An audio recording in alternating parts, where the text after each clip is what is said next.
Hello, আসসালামু আলাইকুম। কী অবস্থা সবার, কেমন আছেন? আবার একটি নতুন ভিডিওতে আপনাদেরকে স্বাগতম জানাচ্ছি উই3বিডির পক্ষ থেকে। আজকে একটা অন্যরকম ভিডিও নিয়ে হাজির হলাম। আজকে আমি জীবনে কিন্তু প্রথম এতগুলা রান্না একসাথে করলাম। তো কিভাবে কি করলাম, কিভাবে ম্যানেজ করলাম, কিভাবে প্যাকেট করলাম সব কিছু আপনাদের সাথে থাকছে এই ভিডিওতে। তো এখানে আমি 3 কেজির মতো গরুর মাংস নিয়েছিলাম। কেটে ধুয়ে সুন্দর করে নিয়েছি। তারপর হচ্ছে পরিমাণ মতো লবণ, ধনে গুঁড়া, জিরা গুঁড়া, লাল মরিচের গুঁড়া, হলুদ গুঁড়া, এগুলো সব আমি প্রয়োজন মতো দিয়ে নিচ্ছি। আমি যদি আপনাদেরকে অ্যাকুরেটলি বলতে যাই তাহলে এই যে 2 টেবিল চামচের মতন দিলাম, 3 টেবিল চামচের মতো অ্যাকচুয়ালি মরিচের গুঁড়া। আর হলুদের গুঁড়া আমি 1 টেবিল চামচের মতোই দিছি, কারণ হলুদের গুঁড়া এমনিতেই আমার দেওয়ার ইচ্ছা ছিল না, তারপরেও দিলাম। আর হচ্ছে ধনে গুঁড়া, জিরা গুঁড়া এগুলো 3 চামচের মতো করে দিছি। আর বেশি কিছু কিন্তু দিব না, বাট এই গরুর মাংসটা আজকে অসম্ভব মজা হয়েছিল। আর এখানে আমি এই যে মোটা করে পেঁয়াজ কেটে রেখেছি, তো প্রায় অনেকগুলা পেঁয়াজ এখানে দিয়েছি আমি। আরও কিছু নতুন ইনগ্রেডিয়েন্ট আজকে দিব। আমি এইটা রিসেন্টলি একজন বাবুর্চির কাছ থেকে দেখেছি। উনি আসলে আরও অনেক কিছু দেন, এত কিছু তো আর আমার কাছে ছিল না অ্যাভেলেবেল। তো আমার কাছে যা ছিল সেটা দিয়ে আমি করছি। তো এখানে আমি দিচ্ছি টমেটো, 2টা টমেটো আমি কেটে নিয়েছিলাম। আর এখানে দিচ্ছি আমি মিষ্টি কুমড়া। হ্যাঁ, এটাই হচ্ছে নতুন উপকরণ। এটা আমি জানতাম না যে মিষ্টি কুমড়া দিতে হয়, বাট ট্রাস্ট মি, একবার মিষ্টি কুমড়াটা দিয়ে দেখেন, অসম্ভব টেস্ট, খুবই মজা হয়। এটা তো আর থাকে না, দেখা যায় না, মিশে যায়, বাট খুব মজা হয়। তো আমি এই তো সবগুলো উপকরণ দিলাম, সাথে আরও কিছু মশলা দিব। এখন আমি দিয়ে নিচ্ছি হচ্ছে একটু মৌরির গুঁড়া, তারপরে দিয়ে নিলাম গরুর মাংসের কালা ভুনার যে মশলাটা আছে না, পাওয়া যায়, ওটাই আমি অল্প একটু, মানে 1 টেবিল চামচের মতো দিলাম, টেস্টটা ভালো আসার জন্য, আর কিছুই না। এটাও একটা ওই কালা ভুনার মধ্যেই 2টা প্যাকেট থাকে, ওইটা হচ্ছে গরম মশলার গুঁড়া, তো ওইটাও একটু দিয়ে নিলাম। তারপর আমি এই যে অনেকগুলা গরম মশলা, মানে এলাচ, দারচিনি, লবঙ্গ, গোলমরিচ সব একসাথে ছিল, সব একসাথে অনেকগুলো আন্দাজ মতো দিয়ে নিলাম। এরপরে এখানে আমি দিচ্ছি হচ্ছে জয়ফল, মানে জায়ফল জয়িত্রী বাটা। হ্যাঁ, ওটা আমার কাছে বাটা ছিল, আমি সেদিন ওই যে রান্না করতে যে আপনাদেরকে দেখালাম, আমার কাছে ওটার বাটা সবসময় থাকেই একটু, তো ওইটাই দিয়ে দিলাম 1 চা চামচের মতো। তারপর এখানে দিয়ে দিচ্ছি পরিমাণ মতো আদা রসুন বাটা, এটা দিলাম আদা বাটা, তারপর দিব রসুন বাটা।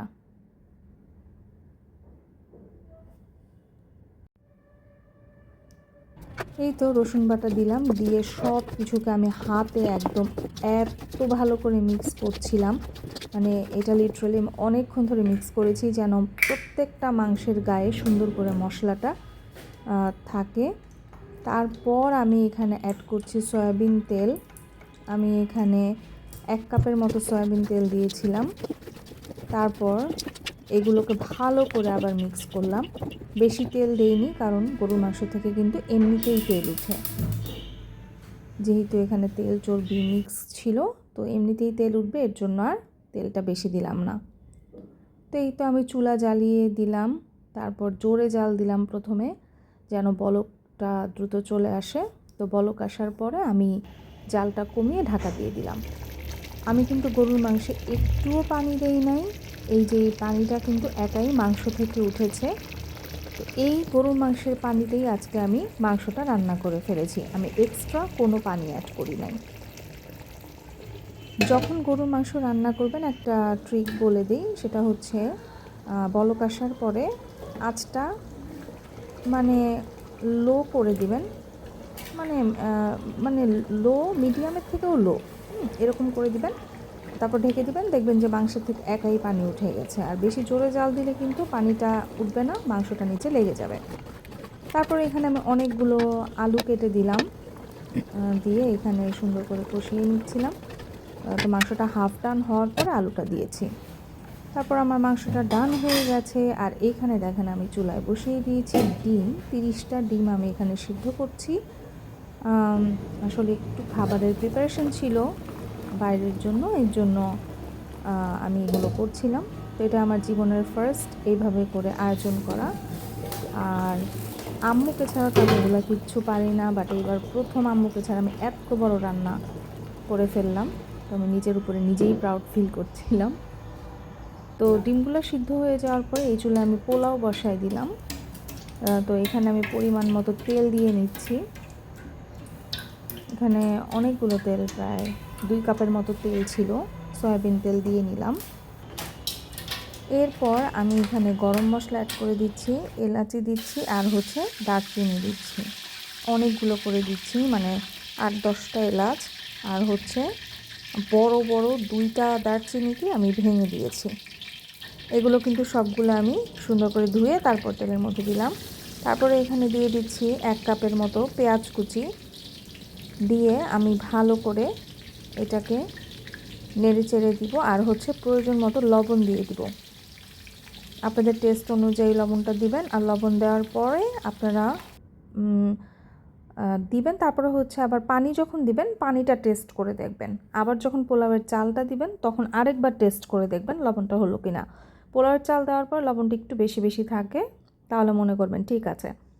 তো এখানে আমি দিয়ে দিচ্ছিলাম আদা রসুন পেস্ট, এখানে আদা বাটা দিয়ে দিলাম, তারপর হচ্ছে রসুন বাটা দিয়ে দিলাম। আদা রসুন পেস্ট দিয়ে আমি কিছুক্ষণ নেড়ে এখানে আমি পরিমাণ মতো পানি দিয়ে দিব। আমি এখানে 3 কেজি চালের পোলাও রান্না করছিলাম। তো আমি যে কাপে মেজার করি সেই কাপটার 15 কাপ চাল হয়েছিল।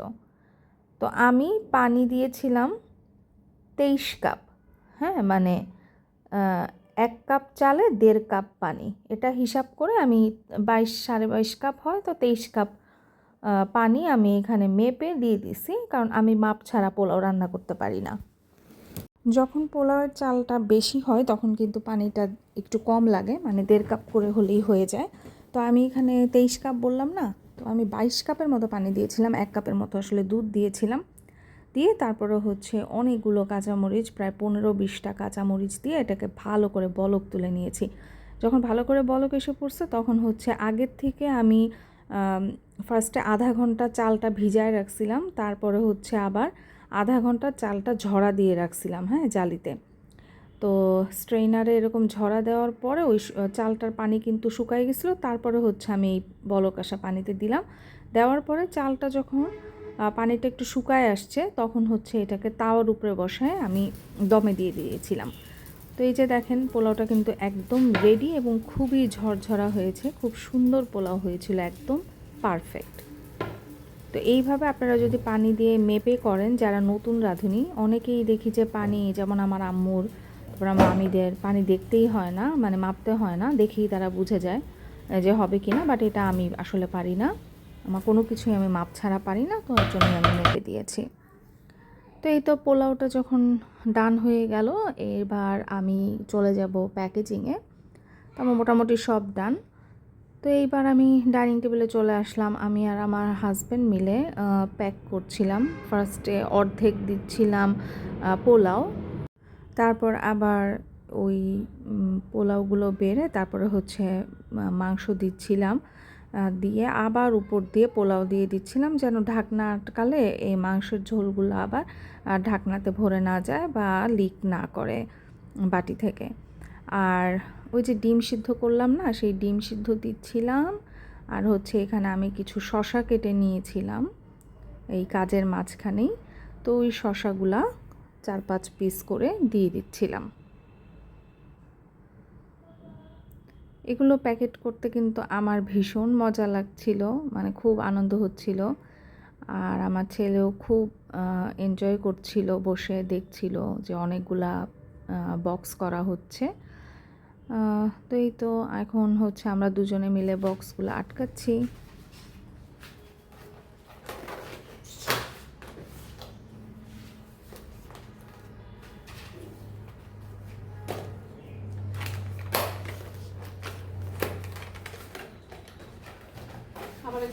ব্যাগ লাগবে। হ্যাঁ, এক টান দিয়ে গোল করে দিয়ে দিই। এই তো এখানে আমরা বক্সগুলোকে স্কচ টেপ দিয়ে আটকে দিচ্ছিলাম যেন কোনোভাবেই এটা লিক না হয় এবং কোনো কিছু নষ্ট না হয় তাই জন্য। এই ছিল আজকে আমাদের এই আয়োজনের ভিডিও। আপনাদের কাছে কেমন লেগেছে অবশ্যই কিন্তু আমাদেরকে জানাবেন। আর আমার চ্যানেলটা প্লিজ প্লিজ প্লিজ সাবস্ক্রাইব করে দিবেন।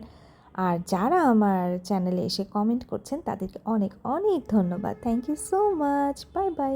Take care.